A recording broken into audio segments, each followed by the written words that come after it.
dar boas-vindas a você, a Conferência Esperança, Conference Hope. Você é bem-vindo. Que bom que você continua conectado com a gente. Que bom que desde domingo à noite você vem recebendo essas palavras de poder, essas palavras do alto. Ontem, com o pastor Jean, pudemos ali aprender tanto a respeito da palavra de Deus. Eu tenho certeza que tanto esses dias que passaram, quanto esses e os que virão, serão dias cheios de esperança. Que você possa agora estar chamando todo mundo, compartilhando esse link. Fique aí ligado, vamos juntos agora, vamos orar, vamos falar com o Senhor. Deus, em nome de Jesus, eu quero louvar o teu santo nome. Eu quero te agradecer, porque o Senhor enche o nosso coração de paz. O Senhor aquieta a nossa alma. O Senhor tem nos conduzido, ó Pai, em meio a essa situação desafiadora. Senhor, Tu és grande, Tu és tremendo, Tu és todo poderoso. Tu és bom, Tu és fiel, Tu és o nosso amigo, Tu és o Pai da eternidade, o príncipe da paz. Tu és Jeová Rafá, Tu és o Deus que cura, Tu és o nosso general, Tu és aquele que vai na frente desse exército, nos conduzindo em triunfo. Ah, Deus, Tu és tudo para nós. Tu és o amado da nossa alma, Tu és a estrela da manhã, Tu és a esperança viva que habita no Teu povo. Ó Deus, Tu és aquele que estás aqui, mas também em cada casa, em cada lugar, que está entoando, que está clamando. Tu és o Criador, Tu és aquele que acalma a tempestade. Tu és tudo para nós. Nós somos a Tua família, nós somos os Teus filhos. Ó Deus, e os Teus discípulos estão aqui para Te adorar, para falar, ó Pai, acerca da vida, para, Senhor, combater, Senhor, essa cultura de morte, para podermos falar que a solução é em Ti. Aleluia, em nome de Jesus, em nome de Jesus. Diga agora como Ele é bom. Adore com a sua família agora, adore mesmo. Veja você aqui nesse prédio. Daqui a algum tempo, meu querido, falta pouco, já está acabando toda essa provação, e nós vamos ser aperfeiçoados, porque nós somos o povo que tem a mensagem de esperança. A palavra de Deus no livro de Romanos diz assim: e a esperança não traz confusão, porquanto o amor de Deus está derramado em nosso coração pelo Espírito Santo que nos foi dado. Não deixe a sua cabeça, a sua mente ficar confusa, não fique angustiado. O Senhor está aí cuidando de cada um de vocês e de mim também. Ele é o Deus que cura, Ele é o Deus que nos sustenta, Ele é aquele que nos guarda. Você crê nisso? Você pode dizer isso ao Senhor: Senhor, Tu és o Deus que cura a minha vida, Tu és aquele, ó Pai, que tem conduzido. Você consegue trazer na sua mente quantas vezes o Senhor operou sinais e maravilhas na sua vida? Ele operou e vai continuar operando. Creio que Tu és a cura, creio que és tudo para mim. Eu creio que Tu és, creio que Tu és a vida, creio que não há outro igual a Ti. Jesus, eu preciso de Ti. Me escutas quando eu clamo, me escutas quando clamo. Ele acalmando seu pensar e acalma o meu pensar. Me levas pelo fogo, curando todo meu ser. Diga isso: eu confio em Ti. Confio em Ti, eu confio em Ti, confio em Ti.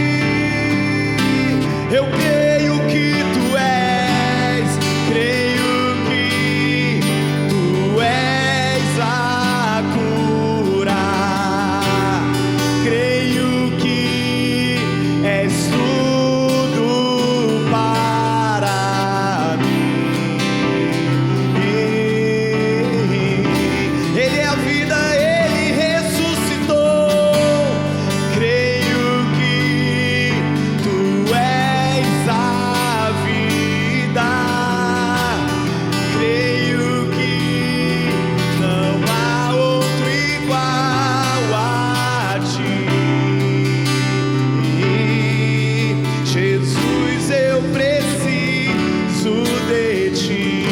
quero que agora você na sua casa estenda a sua mão para os 4 cantos desse mundo e que você cante comigo que nada é impossível para ti.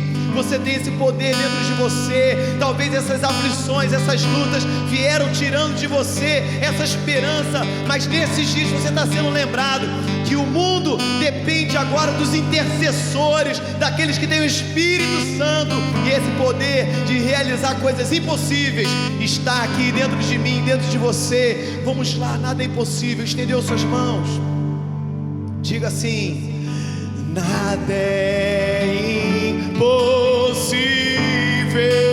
para ti, nada é impossível, nada é impossível para ti.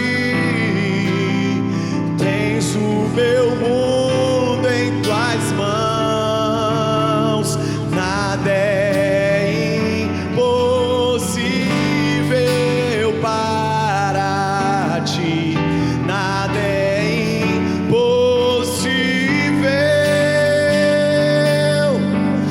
nada é impossível para ti. Tens o meu mundo em tuas mãos. Creio que tu és a cura, creio que és tudo para mim.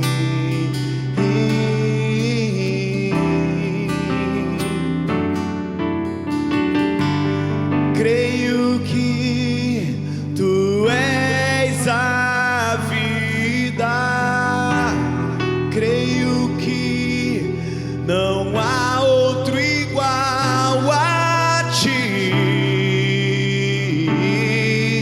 Jesus, eu preciso de ti. Sabe o que é interessante nesse relacionamento com Cristo, Rômulo? Sabe o que é interessante, David, nesse relacionamento? É que Ele é tão importante para nós, mas Ele provou que nós também somos tão importantes para Ele. Ele morreu na cruz, Ele deu a vida por nós. Esse Deus que morreu na cruz, que deu a vida por cada um de nós, Ele tem também a esperança, a expectativa que você entenda isso, que Ele venceu, como o pastor Edgar falou, a mãe de todos os medos, a morte. Querido, nada tema, Ele é contigo. E quando nós falamos o nome de Jesus, quando nós nos lembramos dele, o nosso coração fica, sabe, confortado, a gente fica seguro.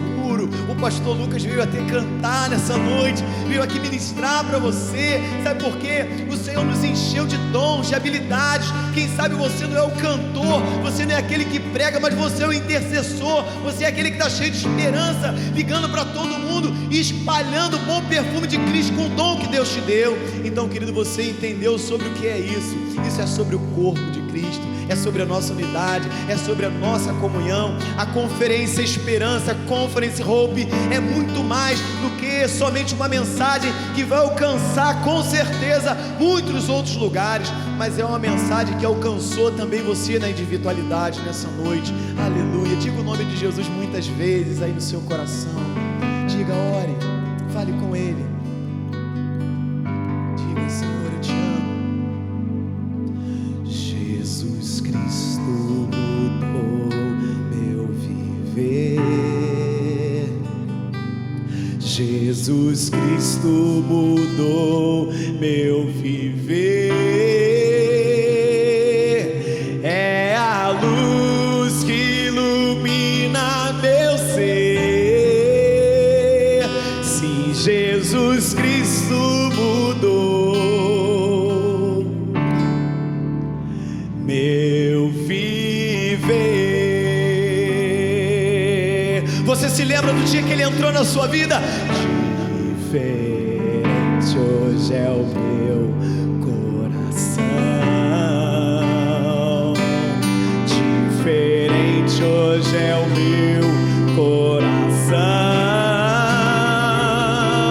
Cristo Deus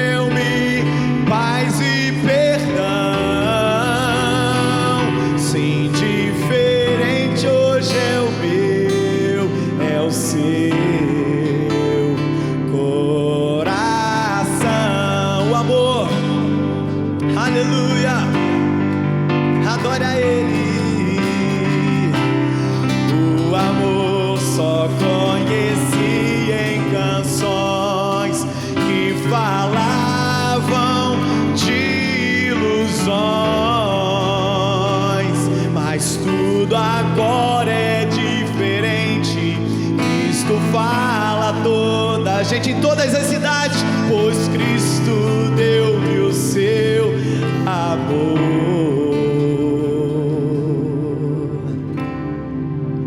Jesus Cristo mudou meu viver. Jesus Cristo mudou meu viver. É a luz que ilumina meu ser, teu ser. Sim, Jesus Cristo mudou meu viver. Ele mudou o meu viver. Ele mudou a nossa vida. Se esse Cristo entrar na sua vida nessa noite, querido, você vai ouvir uma mensagem poderosa. Pastor Juraci Bahia, pastor da Segunda Igreja Batista de Petrópolis, vai estar ministrando daqui a pouco. Já prepare o seu coração. Você precisa entender. Pastor Lucas está lhe ministrando essas canções para que eu possa entender que Jesus pode mudar o nosso viver. O cristão não é dirigido pelas circunstâncias. O cristão é dirigido por Cristo. Cristo, querido, Ele está acima de tudo isso que está acontecendo, dos governos dessa terra, das discussões, das brigas, das artimanhas dos homens, das disputas pelo poder. Sabe por quê? Ele venceu tudo. Ele tem todo o poder. Ele tem isso para você nessa noite. É necessário na nossa mente a gente romper com os paradigmas, romper com as dificuldades e começar a entender que o nosso Deus, Ele tem cuidado de nós, Ele tem cuidado de você. Vamos louvar ao Senhor, rompendo em fé, rompendo com os medos, rompendo com as situações que nos aprisionam, rompendo e vencendo. Vamos lá. Cada vez que a minha fé é provada, pensa nesses dias, tu me das a chance de crescer um pouco mais.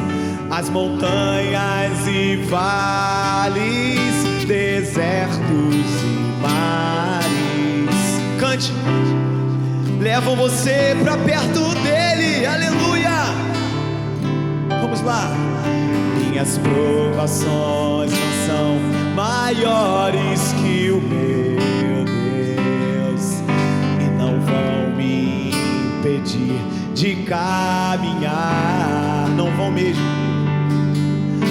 Diante de mim não se abrir o mar, prepare-se, Deus vai me fazer andar por sobre as águas, rompendo em fé. Minha vida se revestirá do seu poder, rompendo em fé. Ousadia vou movendo sobrenatural. Não pare de lutar. Vou lutar e vencer. Vou plantar e colher. A cada dia vou viver rompendo em fé. Deixa eu contar uma coisa pra você. Hoje não sou eu que prego, o pastor Juraci. Não é pregação. Eu compartilhava com algumas pessoas próximas a mim. Eu me reservo muito de falar do meu filho, mas eu preciso dizer: Davi, tu és uma bênção. Josi, vocês são uma bênção. Tem sido uma bênção esses dias o quanto vocês têm me sustentado. E esses dias a gente estava ali batalhando, lutando, pelejando pelas vidas dos irmãos, junto com o colegiado pastoral, essa liderança, diáconos. E eu fiquei um dia assim muito pensativo. E o Davi se aproximou de mim e falou: pai, está tudo bem? Como você está, pai? Eu falei: hoje o papai está assim muito pensativo, está sendo um dia de desafio, hoje grande, meu filho. E daqui a pouco o Davi sumiu. E eu vi que ele estava no quarto, achei que ele estava desenhando. E ele voltou à cozinha e falou assim: pai, eu quero dizer uma coisa para você. Eu quero que você pregue sobre confiança. Aleluia, aleluia. Eu falei: meu filho, Deus deu uma mensagem para você, é você que tem que pregar. Mas eu não tinha entendido, ele estava pregando para mim naquele momento. Louvado seja Deus. Deus fala pela boca dos seus pequeninos. E ele falou: pai, Eu quero que você pregue sobre confiança, Pai. Eu estava ali, abri a Bíblia, eu estava lendo a história de Davi com Golias, a história que eu sempre conto para ele, porque eu acho linda, maravilhosa. E eu falei, meu filho, mas que legal, meu filho, que bom. Eu ainda estava longe, ele estava na introdução da mensagem, eu não estava conseguindo entender naquele momento. E ele falou, pai, é assim, esse vírus é um gigante, Davi derrubou o gigante, nós também vamos derrubar esse gigante. Meu querido, a criança entendeu isso, você também pode entender. Rompa em fé, em nome de Jesus. Que Deus te abençoe, querido, que Deus te abençoe. Um dos piores sentimentos que se pode imaginar é o sentimento de solidão. Por isso que ficar preso na solitária é uma das punições mais cruéis que já existiram na história humana. Sim, fomos criados para ter relacionamentos. A coisa mais significativa que existe na vida é ser reconhecido de verdade por outra pessoa. Mas isso também pode ser bem assustador. Afinal, e se eu desapontar as pessoas? E se alguém descobrir quem eu realmente sou? Eles vão perceber que não são realmente capazes de me amar. Como encontrar relacionamentos verdadeiros? A Bíblia fala sobre tudo isso. Ela diz que Deus criou o mundo para compartilhar com a gente a beleza de existir. O desejo de Deus para nós é que tenhamos amizades verdadeiras, que sejamos parte de uma família, que possamos criar coisas e compartilhar nosso trabalho com outros. E enquanto isso, a gente depende de Deus como nossa fonte de amor e vida. Mas aí vai o problema. Existem tantas barreiras para alcançar isso. Existe a solidão, o medo, o ódio. A Bíblia afirma que essas coisas são o resultado de estarmos desconectados de Deus. Sem Deus, não sabemos de verdade quem somos. Mas no centro da história da Bíblia está Jesus, que quer nos trazer de volta a um relacionamento com Deus. Jesus afirmou que Deus nos ama por quem somos e que Ele quer se relacionar conosco, mesmo com todas as nossas falhas. E quando você se dá conta do quanto é amado por Deus, que Ele não tem vergonha de você, isso muda tudo. Isso te dá uma fonte de amor que não é a sua. Então a história da Bíblia nos chama para o relacionamento mais importante que existe. Sim, está nos chamando para conhecer e ser conhecido pelo próprio Deus Criador. Meus irmãos, queridos irmãos da Primeira Igreja Batista de Vila Margarida, meu querido amigo, precioso pastor Lucas Padilha, eu quero louvar a Deus pela sua vida, meu irmão, e desejar ao seu ministério, à sua família, à sua igreja, as mais preciosas bênçãos do Senhor.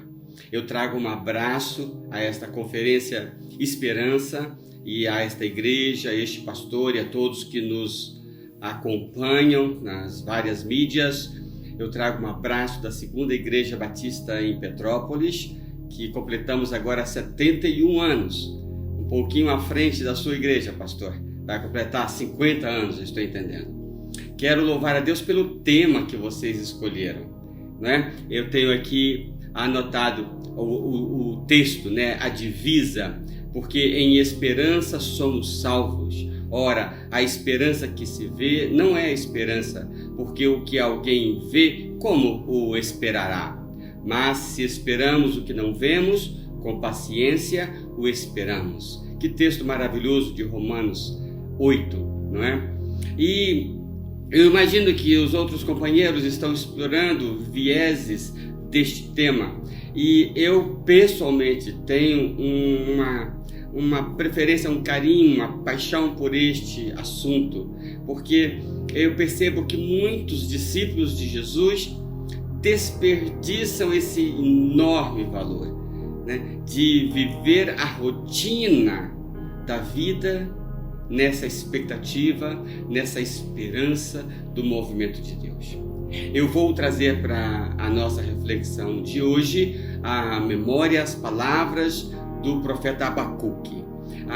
Se você pode, abra a sua Bíblia em Abacuque. Abacuque foi um profeta precioso e eu amo o seu livro de apenas 3 capítulos.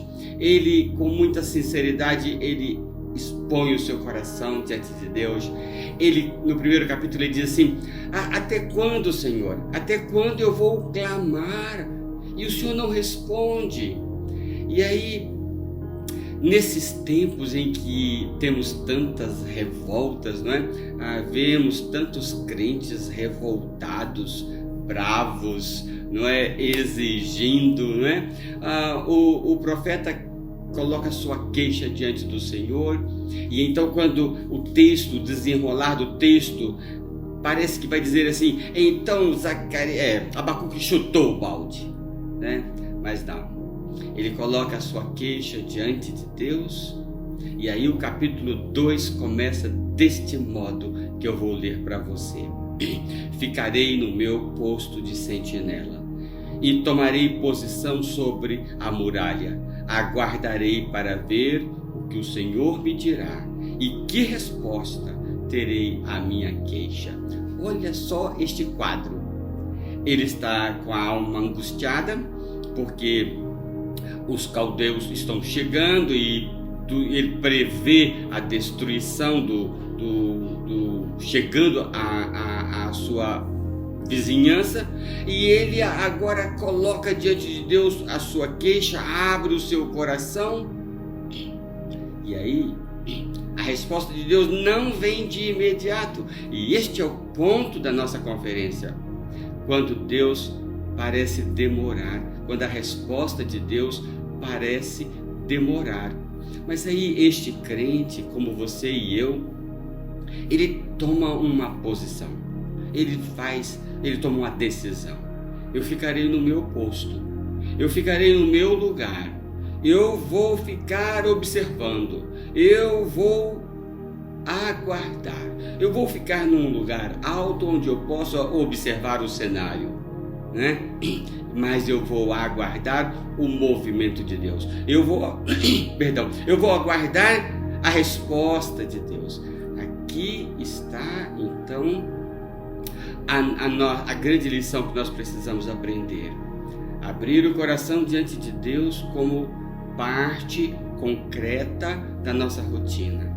Em vez de queixar-se aos homens, porque muitos confiam em cavalos, confiam em tantas coisas, nós esperamos no Senhor, nós confiamos no Senhor. Então, você coloca diante de Deus a sua queixa, o seu assunto, o seu problema, a sua questão.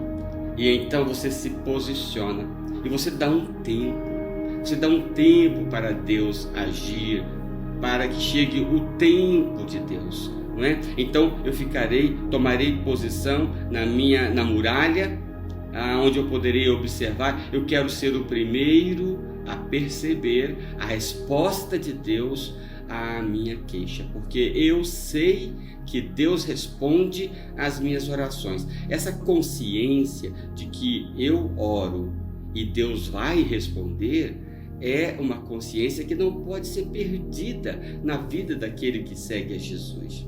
Então veja, o que esse profeta está nos ensinando?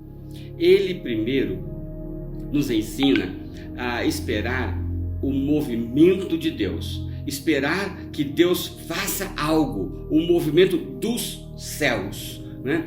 Quantas vezes nós agimos como se a gente crê em Deus, mas a gente age na nossa rotina como se Ele não existisse, ou se Ele existe, como se Ele não atuasse na nossa vida. Então vamos fazendo a nossa rotina secularizada, né? Nós vamos colocando todas as expectativas de solução nas questões terrenas, e nós colocamos Deus de lado, colocamos o milagre de lado. Mas esse profeta diz: não, eu vou esperar. Então ele aguarda que Deus se movimente. Isso está no versículo 5, quando ele ora: olhem as nações e contemplem-nas, fiquem atônitos e pasmem, pois nos dias de vocês farei algo em que não creriam se lhes fosse contado. Esse profeta está profetizando o movimento de Deus. Coisa boa quando a gente acredita que Deus vai agir. Nesses tempos de pandemia, quantos homens e mulheres, quantos jovens estão preocupados somente com álcool, preocupados somente com isolamento, preocupados somente com máscaras, mas se esquecem que Deus está agindo. Deus não foi embora. Então o profeta nos ensinando a acreditar e a esperar no movimento de Deus. Ele diz: realiza de novo, isso é no capítulo 3, versículo 2, realiza de novo em nossa época as mesmas obras, faze-as conhecidas em nosso tempo.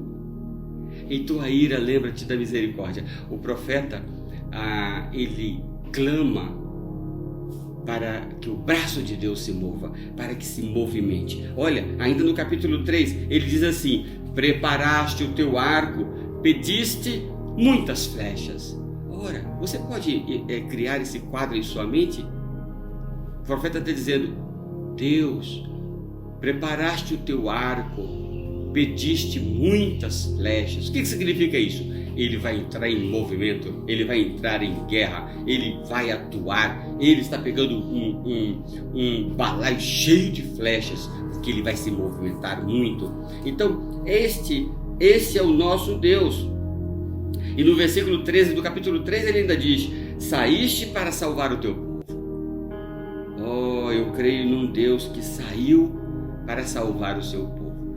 Então, esperança precisa invocar esse conceito de que Deus está se movimentando. Jesus pregou isso o tempo todo. Ele dizia: meu Pai trabalha, nós trabalhamos. Deus não parou de agir. Deus está agindo. Deus está agindo. Quando você acorda, Ele já está trabalhando para sustentar, para proteger. Viver em esperança tem a ver com viver esperando movimentos de Deus, não é? Você fica ali esperando que o anjo movimente as águas para que você entre, para que milagres ocorram. Então, esperança tem a ver com movimento do céu. Crer que os céus estão se movimentando. C.S. Lewis disse uma coisa muito interessante.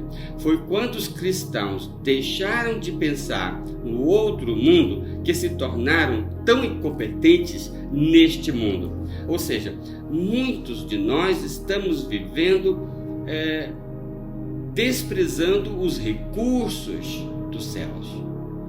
Viver em esperança é acreditar que os céus estão agindo em nosso tempo, agindo em nosso meio. Eu não tenho apenas os recursos deste mundo, eu tenho também os recursos dos céus, né? Não seria triste uma vida que não conta com os recursos dos céus, que não conta com o movimento de Deus nela? Então, tenha esperança. Espere que Deus vá se movimentar. Espere que amanhã Ele vai colocar maná outra vez. Isso muda toda a minha forma de viver. Eu não preciso acumular maná, porque amanhã Deus vai mandar outro, vai mandar mais. Essa é a ideia de esperança. Um segundo aspecto da esperança tem a ver com as promessas de Deus. Eu quero chamar a sua atenção de volta para o capítulo 2, versículo 3. Pois a visão aguarda um tempo designado. Ela fala do fim e não falhará. Ainda que demore, espere-a, porque ela certamente virá e não se atrasará. Ora, eu conheci um pastor, é vivo ainda, já bem velhinho. Ele tinha por hábito colecionar promessas de Deus. Esperança tem a ver com esperar, com acreditar no cumprimento da palavra de Deus. Tudo que Jesus falou vai acontecer. Nenhuma letra deixará de se cumprir. Então, eu vivo esperando o cumprimento das promessas. A minha vida se enriquece, porque eu sei que Ele virá. Eu sei que o que Ele disse vai acontecer.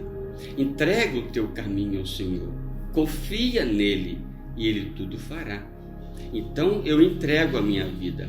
Eu confio e então eu espero o cumprimento da promessa, porque Deus tem um compromisso com a sua própria palavra.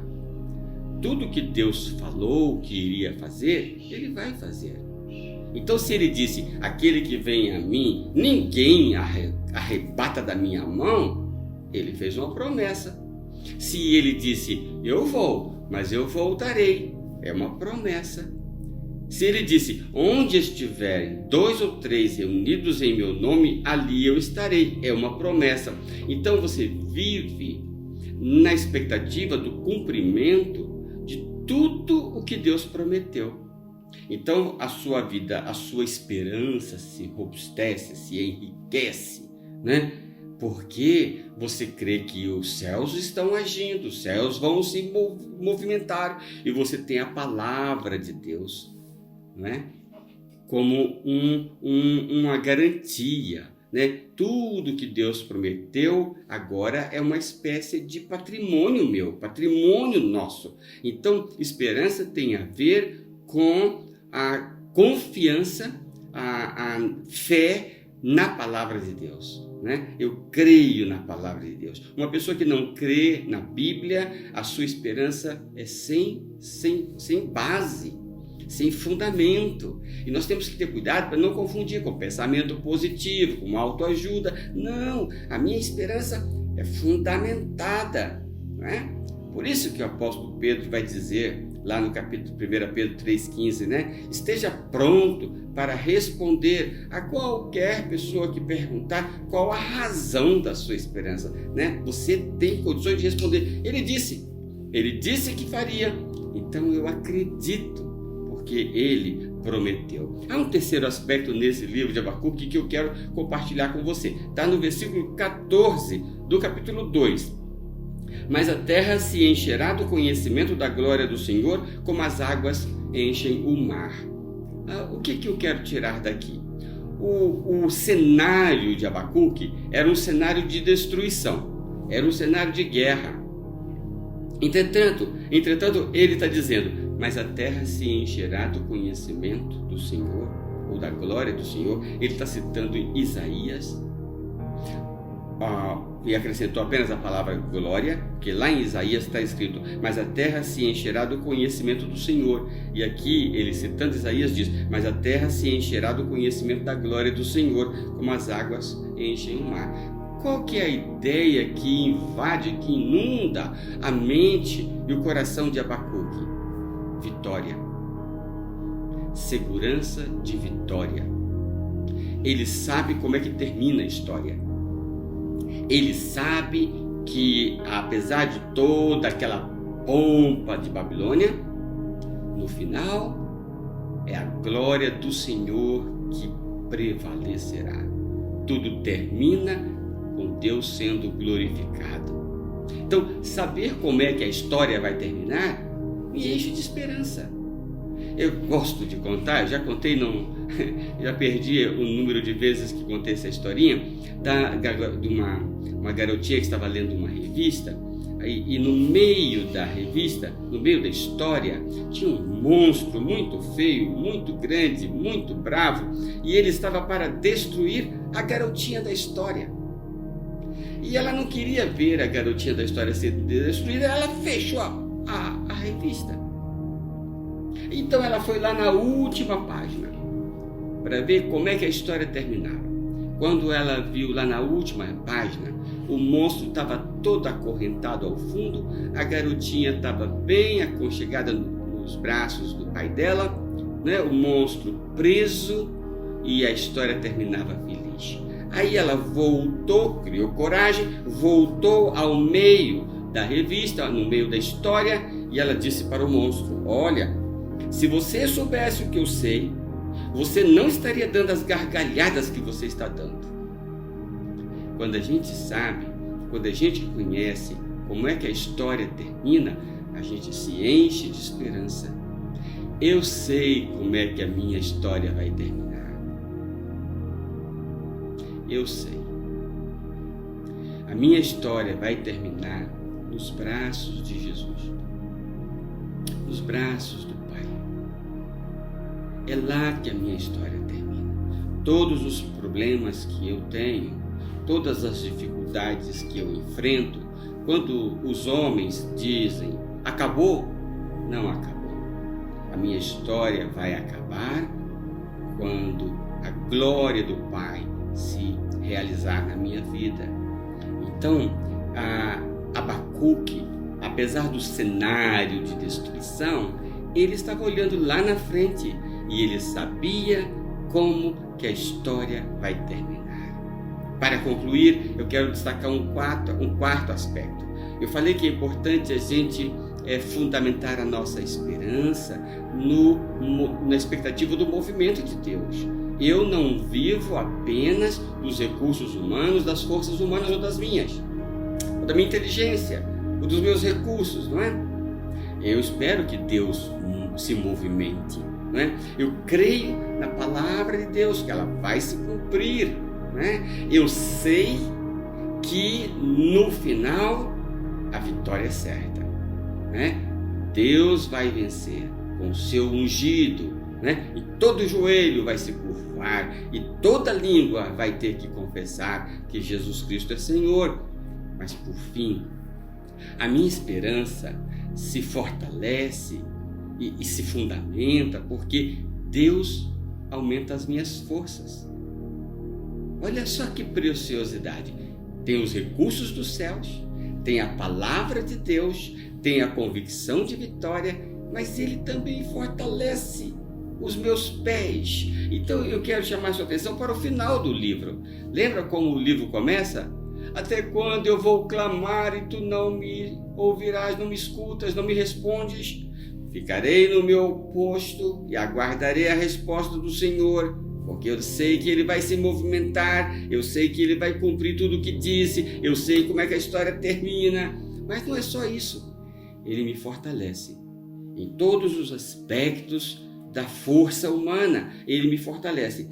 Vamos então ao finalzinho para terminar. No versículo 16 diz assim: tranquilo esperarei o dia da desgraça. A gente precisa de esperança para quê? O texto divisa da nossa conferência é aquilo que você vê, não tem que esperar, né? Você está esperando algo que você não vê. Então, algo que está por chegar, né? Então, nós estamos enfrentando o ser humano, diz a palavra, né? É a palavra de Jesus: no mundo tereis aflições. Quem duvida disso, né? Até o não crente pode acreditar que no mundo teremos aflições, mas a diferença está aqui. Ele diz: tranquilo esperarei o dia da desgraça. Se eu estivesse ao vivo com você, né, eu acho que eu pediria para a congregação repetir comigo: tranquilo esperarei o dia da desgraça. Você pode repetir pelo menos na sua mente, né? Tranquilo esperarei o dia da desgraça. Ou seja, a coisa difícil está por vir, mas tranquilo esperarei. Tem a ver com a atitude. O que é paz? Senão essa capacidade de estar tranquilo em meio à tempestade, em meio ao problema. Então, veja o versículo 18.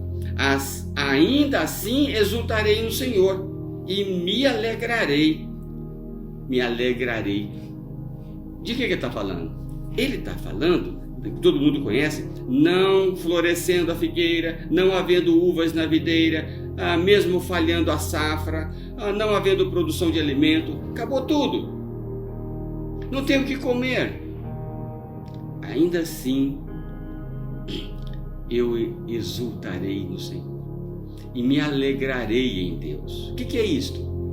Força, que é um poder que vem dentro da gente. Jesus disse: e lhes darei o Espírito Santo, né? Rios de água vivas dentro dele. Então nós somos empoderados, né? A nossa esperança é também na força que Deus vai me dar. Ele não vai me deixar passar por uma situação sem que me conceda a força para passar por ela, né? Eu sei que na hora que eu precisar de força, Ele me dará a força. E sabe como é que ele termina mesmo o livro? Ele termina dizendo: Ele faz os meus pés como o do servo, faz-me andar sobre lugares altos. Ora, a corça, o servo, ele é conhecido pela suavidade e pela beleza da sua corrida. Ele pode correr sobre os pântanos, né? Ele desliza sobre os buracos, as pedras, os pântanos, né? E o profeta está dizendo: Deus vai fortalecer os meus pés. Ele vai fortalecer a minha alma. Ele vai fortalecer a minha mente. Ele vai fortalecer meu coração. Meu coração vai estar alegre, mesmo em meio a tantas dificuldades. Todos estarão focados no vírus, no problema, na doença, na fome. Eu estarei sendo fortalecido por Deus. Ele vai dar força ao meu pé. Ele vai dar força à minha alma. Ele vai dar força à minha mente.